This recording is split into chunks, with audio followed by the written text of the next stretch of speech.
मेरे छोटे छोटे बच्चे थे, मुझे कोई नौकरी नहीं मिल रही थी। इसलिए मैं मजबूर होकर मर्द का भेष बदलकर ड्राइवर की नौकरी करने लगी। मेरे मालिक बहुत अच्छे थे, रोज मुझसे रास्ते भर बातें करते जाते। जब एक दिन उन्होंने बातों बातों में मुझे बताया कि वह एक लड़की से प्यार करते हैं। मैंने कहा, यह तो बहुत अच्छी बात है। आप इतने जवान और खूबसूरत और अमीर हैं, आपसे तो कोई भी लड़की शादी करने को तैयार हो जाएगी। लेकिन मेरे कदमों तले से ज़मीन निकल गई जब उन्होंने मेरी ही तस्वीर। मेरा नाम शालिनी है। मैं अपने माँ बाप की एक लौती बेटी थी। मुझे पढ़ने लिखने का कोई ख़ास शौक नहीं था, इसलिए 12वीं के बाद पढ़ाई को छोड़ दिया। मेरा ताल्लुक एक खाते पीते ख़ानदान से था। मेरे पिताजी दो भाई और उनकी एक बहन थी। शुरू से ही मेरे ख़ानदान में जायदाद के खातिर झगड़े चल रहे थे। पापा सारा सारा दिन अदालतों के धक्के खाते थे, क्योंकि मेरे चाचा और बड़े पापा दोनों ही हमारे हिस्से की प्रॉपर्टी हड़पना चाहते थे। मेरा वक्त कुछ इस तरह गुजर रहे थे कि मुझे खबर मिली कि मेरी सबसे अच्छी दोस्त मानसी की शादी है। मानसी के घर वाले बहुत अमीर थे। मानसी ने स्पेशली मुझे अपने हर फंक्शन में बुलाया था। मैं उसके मेहंदी के फंक्शन में गई तो घर आते वक्त काफ़ी रात हो गई थी कि रास्ते में एक तेज़ रफ्तार से गुजरती हुई गाड़ी मेरे पास रुकी और किसी ने मेरे मुंह पर कपड़ा रखा और मैं बेहोश हो गई। मेरी आंख खुली तो अपने आप को एक तहखाने में पाया, जहां पहले ही कुछ लड़कियां मौजूद थी। ये एक बड़ा सा कमरा था, जिसे मुझे समझने में ज़्यादा देर नहीं लगी कि ये एक कैद खाना है। यहाँ पर छोटे छोटे बच्चे भी थे और कुछ जवान लड़कियां भी थी, जिनसे क्लब में डांस करवाया जाता और कुछ तो कोठे पर बेच दिया जाता। पुलिस भी इस गैंग के साथ मिली हुई थी। इनमें से एक लड़का मुझे देखकर मुस्कुराया। उसे देखकर मुझे बहुत गुस्सा आया था। वह मुझे घूरता ही जा रहा था। मैंने डर के मारे एक लड़की का हाथ पकड़ा और उससे कहा कि किसी ना किसी तरह हमें यहाँ से निकलना होगा। मैं डर के मारे काँप रही थी। मुझे अपने साथ साथ अपने माँ बाप की फिक्र भी हो रही थी। मेरे बिना उनका तो रो रो कर बुरा हाल हुआ होगा। सभी लड़कियां रो रही थी और बच्चे भी बेहताशा रो जा रहे थे। मैं एक बच्चे के पास बैठी। वह बच्चा मुझे बहुत ही प्यारा लगा। मुझे उस बच्चे पर बहुत तरस आया। उसे देखकर लग रहा था कि वो गुस्से से ज़मीन को घूर रहा है और सोच रहा है कि जैसे तैसे मुझे यहाँ से निकलने का रास्ता मिल जाए। मैंने प्यार से उस बच्चे के सर पर हाथ फेरा और कहा, तुम इन जालिमों के हाथों में कहाँ से आए? मेरे सवाल करते ही वो बच्चा रोने लगा। तभी कुछ लोग वहाँ पर आए और सभी को भेड़ बकरियों की तरह मारने पीटने लगे और मारते हुए कह रहे थे कि चलो तुम लोगों को कहीं और जाना है। यहाँ पर तकरीबन 50 लोग कैद थे और इन 50 लोगों को कहीं और शिफ्ट होना था। इस अंधेरे कैद खाने में सूरज को देखे बहुत दिन हो गए थे। कुछ पता नहीं था कि कब सुबह होती और कब शाम। यहाँ पर मौजूद कुछ लोगों से ड्रग सप्लाई का काम भी लिया जाने लगा। अब मुझे इस दिन का डर था जिस दिन यह लोग मुझे भी इस घिनौने काम में लगवा देते। अक्सर हम जिन चीज़ों से डरते हैं, हमारे साथ वही होता है। अब ये लोग यहाँ पर मौजूद सभी लोगों को नशे का आदी कर रहे थे। एक दिन मुझे भी एक दूसरे कमरे में ले जाया गया। यहाँ पर मौजूद एक लड़के ने मुझे एक इंजेक्शन दिया। अब रोज़ ही यही होता और कब मैं इस नशे की आदी हो गई मुझे पता नहीं चला। और जो लड़का इंजेक्शन देता, मैं उसके पास जाने लगी और उससे अपने मन की सारी बातें शेयर करती और खूब रोती कि यह हादसा होने के बाद मेरे माँ बाप जीते जी मर गए होंगे। पता नहीं लोगों ने मेरे माँ बाप को क्या क्या सुनाया होगा। इस लड़के का, जिसका नाम रोहित था, मुझसे वादा किया कि एक ना एक दिन तुम्हें मैं यहाँ से निकलवा दूंगा। लेकिन इससे पहले किसी ने उस लड़के को पुलिस के हवाले कर दिया। कहते हैं खराब वक्त गुजर ही जाता है, लेकिन जिस पर गुजर रही हो उसे ही पता चलता है वक्त कैसे गुजरा। एक रोज़ हम लोगों की निगरानी पर जो शख्स रखा गया था, अचानक उसे चक्कर आ गया और वह गिरकर बेहोश हो गया। हम सब ने इस मौके का फ़ायदा उठाया और वहां से निकल कर भाग गए। यकीन करिए कि उस दिन पता चला कि आज़ादी क्या होती है। अपनी जान सबको प्यारी होती है। हम सब अंधाधुंध भाग रहे थे। कुछ लोगों को गोलियां लग गई और कुछ इस भगदड़ में जख्मी हो गए। मैं इतनी ज़ोर से ज़मीन पर गिरी थी कि मेरा बाजू टूट गया था। लेकिन इस वक्त इस तकलीफ़ से ज़्यादा यही सोच थी कि कुछ भी करके यहाँ से भागना है। नहीं तो सारी जिंदगी इनकी कैद में रह जाऊंगी। ये एक सुनसान रास्ता था, सड़क के साथ साथ लगा हुआ एक घना जंगल था। मैं इस जंगल में घुस गई और बड़ी मुश्किल से जान बचाकर निकली। रात काफी हो चुकी थी। सड़क पर आती जाती गाड़ियों को रोकने की कोशिश की, लेकिन रात के इस वक्त कोई भी लिफ्ट देने को तैयार नहीं था। मैंने पैदल ही वहां से चलना शुरू किया, लेकिन 2 दिन से भूख और कुछ नशे की आदत की वजह से मेरा चलना मुश्किल हो गया था। कुछ दूर भागने के बाद मैं वहीं गिरकर बेहोश हो गई। जब आंख खुली तो हॉस्पिटल का वार्ड था। मैंने देखा मेरे पास एक डॉक्टर और 2 पुलिस वाले खड़े थे। मुझे होश में आते ही पुलिस वाले मुझे पूछताछ करने लगे। मैं डर गई थी कि कहीं जिस मुसीबत से निकली हूँ दोबारा उसी में फंस न जाऊं। इसलिए मुकर जाना बेहतर समझा। लोगों ने मेरे घर का एड्रेस लिया और मैंने देखा मेरी माँ मेरे सामने खड़ी थी। मुझे देखते ही वो चीखने चिल्लाना शुरू की। लोगों ने बताया कि मेरी माँ आज 6 माह बाद बोली थी।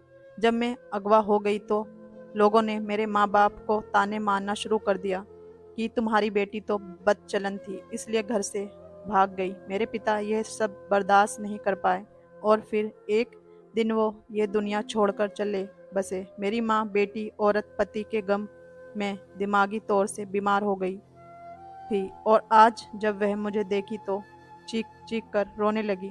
2 दिन अस्पताल में रहने के बाद जब मैं घर आई तो पता चला ये समाज लड़कियों का घर से भागना तो याद रखता है या किसी ने अगवा कर लिया ये नहीं देखता। हर शख्स अपनी ऐनक लगाकर बैठा रहता है और सब अपनी नज़र अपने सोच के मुताबिक दूसरों पर बातें करना शुरू कर देते हैं। मेरे घर आते ही आस पड़ोस के लोग मेरे घर पर इकट्ठा हो गए और मुझसे सवालों की बारिश करने लगे कि वो लड़का कौन है जिसके साथ तुम भागी थी। तुमने एक बार भी अपने माँ बाप के बारे में नहीं सोचा। तुम्हारी वजह से तुम्हारा बाप ये दुनिया छोड़कर चल बसा। मैंने अपनी सफाई देनी चाही पर किसी ने मेरी एक ना सुनी, इसलिए मैं चुप हो गई। लोगों ने मेरी माँ से कहा कि अगर तुम अपनी इस बदचलन बेटी को घर पर रखोगी तो तुम्हें समाज से बाहर निकाल दिया जाएगा। मेरी माँ ने इन सब लोगों की बातें सुनी तो उन्होंने भी किसी से कुछ ना कहना उचित समझा, क्योंकि उन्हें पता था कि हमारी कोई सुनने वाला नहीं। इसलिए उन्होंने उसी वक्त मेरा हाथ पकड़ा और गांव छोड़कर शहर चली गई। शहर में मेरी माँ की एक पुरानी सहेली रहती थी। रात के 10 बजे हम उनके घर पर पहुंचे। अचानक हमें अपने घर देखकर मेरी माँ की सहेली सविता आंटी घबरा गई। उन्होंने हमें घर के अंदर आने को कहा और एक कमरे में बिठा दिया। अभी हम सब बातें ही कर रहे थे, तभी मैंने देखा सविता आंटी का एक बेटा था जो पागल था। वो हमारे पास आया और मुझसे कहने लगा कि तुम मेरे साथ चलो और खेलो। सविता आंटी के बेटे अतुल की उम्र लगभग 23 साल थी, लेकिन वह बच्चों की तरह बिहेव करता। उसकी जिद की वजह से माँ ने मुझसे कहा कि जाओ उसकी बात मान लो, नहीं तो ये हमें परेशान कर देगा। मेरी माँ की सहेली सविता आंटी ने बताया कि उनका बेटा एक बहुत ही काबिल पढ़ा लिखा इंसान था, अपने कॉलेज का बेस्ट प्लेयर था। एक बार मैच खेलते समय किसी खिलाड़ी ने उसके सर पर भारी चीज मार दी और वो बेहोश होकर गिर गया और पूरे 1 महीने अस्पताल में रहा। उसकी हालत में सुधार तो हुआ, लेकिन इसका दिमाग का एक हिस्सा खराब हो गया, जिसकी वजह से ये बच्चे की तरह बिहेव करता है। हम माँ बेटी सविता आंटी के घर रहने लगे। अतुल सारा दिन अपने कमरे में पड़ा रहता या अपनी माँ से जिद करके अपनी बात मनवाता। अतुल मुझसे घुल मिल गया था। मेरे आने से उसे एक अच्छा दोस्त मिल गया था। वह मुझसे ढेर सारी बातें करता। धीरे धीरे करके हमारा अच्छा वक्त गुजरने लगा। सविता आंटी का हम पर बहुत एहसान था, क्योंकि इस मुश्किल वक्त में उन्होंने हमें अपने घर पर पनाह दी थी। हमारे लिए यही बहुत काफ़ी था। मेरी माँ अपनी सहेली के साथ लोगों के कपड़े सिलती और मैं सारा दिन घर के काम करती। अतुल के पिता अब इस दुनिया में नहीं थे। उनके घर में सविता आंटी और अतुल ही रहते थे। कुछ दिन बाद मेरी माँ की सहेली ने मेरी माँ से एक अजीब सी फरमाइश कर दी कि वो अतुल की शादी मुझसे करवाना चाहती है। माँ ने सविता आंटी से कहा कि अपने घर में पनाह देने की इतनी बड़ी कीमत मत मांगो। लेकिन मेरी माँ की सहेली सविता आंटी ने एक शर्त रखी थी, या तो मैं उनके बेटे से शादी करूं या हम अपना बंदोबस्त कहीं और कर लें। सविता आंटी की ये शर्त सुनकर अब तो हमें अपने रूह पर से भी भरोसा उठ गया था। मेरी माँ ने मुझसे कहा कि चाहे कुछ भी हो जाए, मैं तुम्हारी शादी अतुल से नहीं होने दूंगी, क्योंकि वह पागल है। हम यहाँ से कहीं दूर चले जाएंगे। लेकिन पता नहीं क्यों अतुल के साथ रहते रहते मुझे उससे लगाव हो गया था। वह चाहे जैसा भी था, मुझे वह अच्छा लगने लगा था। मैंने माँ को समझाते हुए कहा, माँ अब हम यहाँ से निकले तो हम मारे मारे फिरेंगे, हमारा कोई ठिकाना नहीं होगा। इसलिए यही बेहतर होगा कि हम सविता आंटी की बात मान लें। मेरे फैसले पर माँ रोती रही कि मेरी एक ही बेटी थी और कैसा नसीब लेकर आई। हम दोनों माँ बेटी एक दूसरे से लिपट कर देर तक रोते रहे और कुछ दिन बाद मेरी शादी अतुल से करवा दी गई। मेरी शादी पर मेरी माँ बहुत रोई थी, पर मैं क्या करती, हमारी मजबूरी ने मुझे ये सब करने को मजबूर किया। मेरे दिन कुछ इसी तरह गुजरने लगे। अतुल मुझे अपना दोस्त मानता था, पर पत्नी का क्या मतलब होता है उसे बिल्कुल भी नहीं पता था। एक दिन एक भिखारन मेरे दरवाजे पर आई और कहने लगी, मुझे पेट भर खाना खिला दे, तेरी हर मनोकामना पूरी होगी।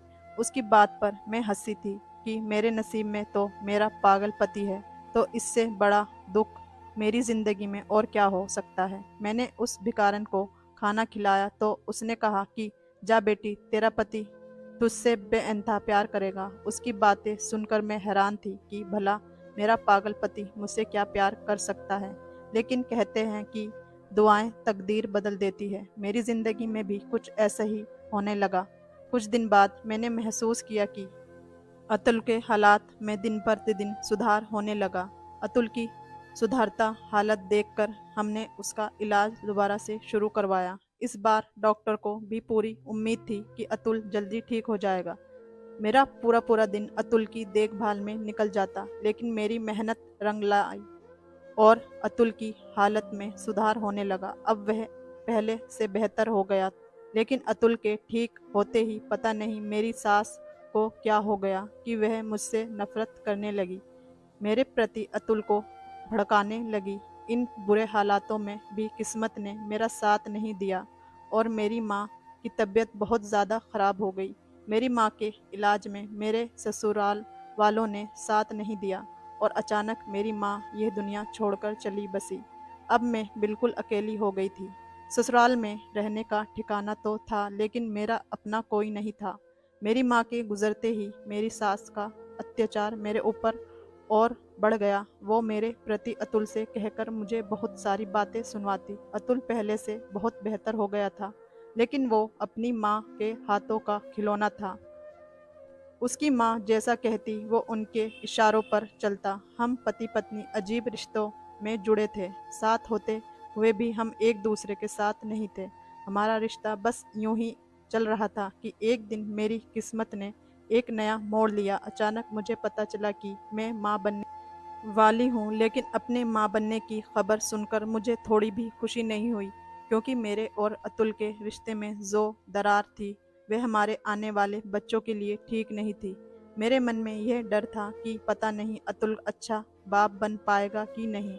जो इंसान अच्छा पति नहीं बन पाया वह अच्छा बाप कैसे बन सकता है। इसी डर की वजह से मैं अपने बच्चों को इस दुनिया में लाने से डर रही थी। मैंने अपने मोहल्ले के एक औरत से बात की जो सरकारी अस्पताल में नर्स थी। वह मेरी मदद करने को तैयार हो गई, लेकिन अस्पताल जाने के बाद पता चला कि मेरा ऑपरेशन नहीं हो सकता। अगर हमने इस बच्चे को गिराने की कोशिश की तो मेरी जान को खतरा हो सकता है। मैं अपना मायूस चेहरा लेकर घर लौट आई। वो 9 महीने मेरे लिए 9 साल के बराबर थे। किसी तरह ये 9 महीने गुजरे और मैंने 2 जुड़वा बच्चों को जन्म दिया। एक बेटा और दूसरी बेटी थी। बच्चों को देखकर मेरे मन में अजीब सी खुशी थी। अपने बच्चों को देखकर मेरी ममता तड़प उठी और मैंने उन्हें अपने सीने से लगा लिया। बच्चों की पैदाइश के बाद अतुल और मेरी सास का रवैया अब पहले से कुछ बेहतर हो गया था। वे दोनों मुझे भले ही ना पूछते, लेकिन उन्हें बच्चों से बहुत अलगाव था और मेरे जैसे ही बदकिस्मत के लिए यही काफ़ी था। धीरे धीरे मेरे दिन कुछ इसी तरह गुजरने लगे और वह दिन मेरी जिंदगी का सबसे खूबसूरत दिन था जब मेरे बच्चों ने मुझे माँ कहकर पुकारा था। ये बात वही लोग समझेंगे जिनका अपना कोई नहीं होता। एक दिन मेरी सास और मेरे पति अतुल किसी काम से बाहर गए थे, पर वापसी पर आते वक्त उन दोनों का एक्सीडेंट हो गया और मौके पर ही उन दोनों की मौत हो गई। उनके मौत की खबर सुनकर मैं फिर से एक बार टूटकर चकनाचूर हो गई। वह दोनों मेरे लिए कैसे भी थे, पर वही लोग तो मेरे बच्चों का सहारा थे। ये सब सोच सोच कर सारी सारी रात मुझे नींद नहीं आती कि अब हमारा गुजर बसर कैसे होगा। जो थोड़ी बहुत जमा पूंजी थी वह कुछ दिन चली, फिर धीरे धीरे हमारे घर में खाने के लाले पड़ने लगे। एक माँ खुद भूखी रह सकती है, लेकिन अपने बच्चों को भूखा नहीं रख सकती। मैं अगल बगल के मोहल्ले में काम कर अपने बच्चों का पेट पालने लगी, लेकिन एक अकेली औरत का कोई सहारा नहीं होता और ना ही तो लोग उसे बेइज्जत करने पर तुले रहते हैं। लोगों के घर काम करने जाती तो वहाँ पर उनके घर के मर्द मुझे गंदी निगाह से घूरते। एक दिन मैं यूं ही ऐसे ही भटकते भटकते जा रही थी कि मुझे पता चला कि एक आदमी को ड्राइवर की ज़रूरत है। मैं गाड़ी चलाना उन्हीं दिनों सीखी थी जब मैं किडनैप हुई थी। वो किडनैपर हमें ट्रेनिंग देते ताकि वक्त आने पर हम गाड़ी चला कर भाग सके। लेकिन फिर से परेशानी वही थी कि मुझे एक मर्द की गाड़ी चलानी थी। इसलिए मैंने अपना हुलिया चेंज कर लिया और अपने आप को मर्द के पोशाक में ढाल दिया। कोई भी मुझे देखता तो यही समझता कि मैं एक मर्द हूँ और मैं उस आदमी की गाड़ी चलाने लगी। वो साहब बहुत अच्छे थे। वो मुझसे अपने मन की सारी बातें शेयर करते थे। धीरे धीरे साहब और मेरे बीच एक गहरी दोस्ती हो गई थी। गाड़ी चलाते चलाते मेरा सफ़र भी अच्छा गुजर जाता। एक दिन बातों ही बातों में मैंने उनसे पूछा कि आपने अभी तक शादी क्यों नहीं की। उन्होंने मुझे बताया कि एक लड़की देखी थी और उसी से मैं प्यार करने लगा था, पर जिंदगी ने ऐसा वक्त दिखाया कि मैं उसे ढूंढ ना सका। अपने झमेले में वो लड़की कहीं खो गई।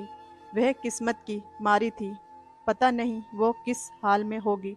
साहब ने कहा कि अगले दिन उसे लड़की की तस्वीर वो मुझे दिखाएंगे। अब मुझे अगले दिन का इंतज़ार था और उस लड़की के किस्मत के भी बारे में सोच रही थी कि उसकी किस्मत तो बहुत अच्छी होगी, क्योंकि कोई शख्स उससे 7 साल से मोहब्बत करता था और उसी की यादों में अभी तक उसने शादी नहीं की थी। अगले दिन बच्चों को स्कूल छोड़कर जब मैं उस साहब को लेने गई, जब वो गाड़ी में बैठे कुछ देर जाकर मैंने उनसे कहा कि मुझे उस लड़की तस्वीर दिखाएं और आखिर कौन है वो खुश नसीब, कौन है जिससे आप प्यार करते हैं। उन्होंने जब उसे लड़की की तस्वीर निकालकर मुझे दिखाई तो तस्वीर देखकर मेरे पैरों तले से ज़मीन निकल गई, क्योंकि वह शख्स तो मेरी ही तस्वीर मुझे दिखा रहा था। ये तस्वीर तब की थी जब मैं अगवा हुई थी। पता नहीं कैसे इस तस्वीर को निकालना गया था। गाड़ी अचानक ब्रेक लगने से रुकी थी। उसे साहब ने कहा, गाड़ी ध्यान से चलाओ। उसे क्या पता था कि मैं किसी ध्यान में थी। उसने मुझे बताया कि 7 साल पहले वह एक गैंग का हिस्सा था। उसका पिछला रिकॉर्ड एक क्रिमिनल का था, लेकिन फिर एक दिन उसने एक चेहरा देखा जिसे देखकर उसने खुद से एक वादा किया कि वह इस दलदल से निकलेगा और उस मासूम लड़की को भी निकालेगा। उसने बताया कि मैं वहाँ पर मौजूद लोगों को नशे का आदी बनाता था, पर जब से मैंने उस लड़की को देखा था उसके प्यार में गुम हो गया था और मैं इस गलत काम से छुटकारा पाना चाहता था। इसलिए मैंने खुद अपने आप को पुलिस के हवाले कर दिया। फिर मैं पुलिस का सरकारी गवाह बन गया। पुलिस ने जब वहाँ पर छापा मारा तो वहाँ पर सभी लोग फरार हो चुके थे। तब मुझे एहसास हुआ कि मैं उस लड़की को खो चुका था। फिर मुझे याद आया कि उसने एक बार अपने घर का एड्रेस दिया था। मैं पूछता पूछता वहाँ पहुँचा तो लोगों से पता चला कि उसके पिता उसकी जुदाई में मर गए। उसके बाद उसे लड़की और उसकी माँ को समाज से निकलने की धमकी दी गई, जिससे वह लड़की और उसकी माँ यह गांव छोड़कर कहीं चले गए। मैंने पढ़ाई अच्छी की थी, लेकिन गलत संगत की वजह से क्रिमिनल बन गया था। उस वक्त अपने साहब की बातें सुनकर मैंने उन्हें सच्चाई बता दी कि मैं ही वह लड़की हूँ जिसे आप बेइंतहा प्यार करते हैं। लेकिन लोगों की नज़रों से बचने के लिए मैंने अपना हुलिया बदल लिया है और मैं एक मर्द के भेष में रहने लगी हूँ। रौनक को जब पता चला कि मैं शालिनी हूँ तो वो मुझे अपने सामने देखकर बहुत खुश हुए और मुझे अपने गले से लगा लिया। मैंने अपने ऊपर बीती हर बात उन्हें बताई। रौनक ने मुझे सतावना देते हुए कहा कि तुम फिक्र मत करो, मैं तुम्हारी ज़िंदगी के सारे दुखों को दूर कर तुम्हें बच्चों को अपना बना लूँगा। रौनक ने बताया कि जब तुम मेरी ज़िंदगी में आई तो तुम्हें देखकर मैं इस बुरी संगत से दूर जाकर अपनी ज़िंदगी को बेहतर बनाना चाहता था, लेकिन तुम भी मुझसे बिछड़ गई। फिर मैं दोबारा अपनी ज़िंदगी को बेहतर बनाने में लग गया। मेरी पढ़ाई की वजह से मुझे एक अच्छी नौकरी मिल गई और मैं लगन से वह नौकरी करने लगा, क्योंकि मेरे मन में ये विश्वास था कि एक ना एक दिन तुम मुझे ज़रूर मिलोगी। कहते हैं अगर सच्चा प्यार हो तो एक ना एक दिन ज़रूर मिलता है, और आज तुम मेरे सामने बैठी हो। रौनक की बात सुनकर मैं बहुत खुश हुई, क्योंकि मुझे एक सच्चा जीवन साथी मिला था। मैंने उसे अपने बच्चों से मिलवाया। कुछ दिन बाद रौनक ने मुझसे शादी कर ली। मैंने अपनी ज़िंदगी में जितने दुख झेले थे, रौनक ने आकर मेरे दामन में खुशियाँ भर दी। दोस्तों, वीडियो कैसी लगी कमेंट करके ज़रूर बताएं। चैनल को लाइक और सब्सक्राइब ज़रूर करें।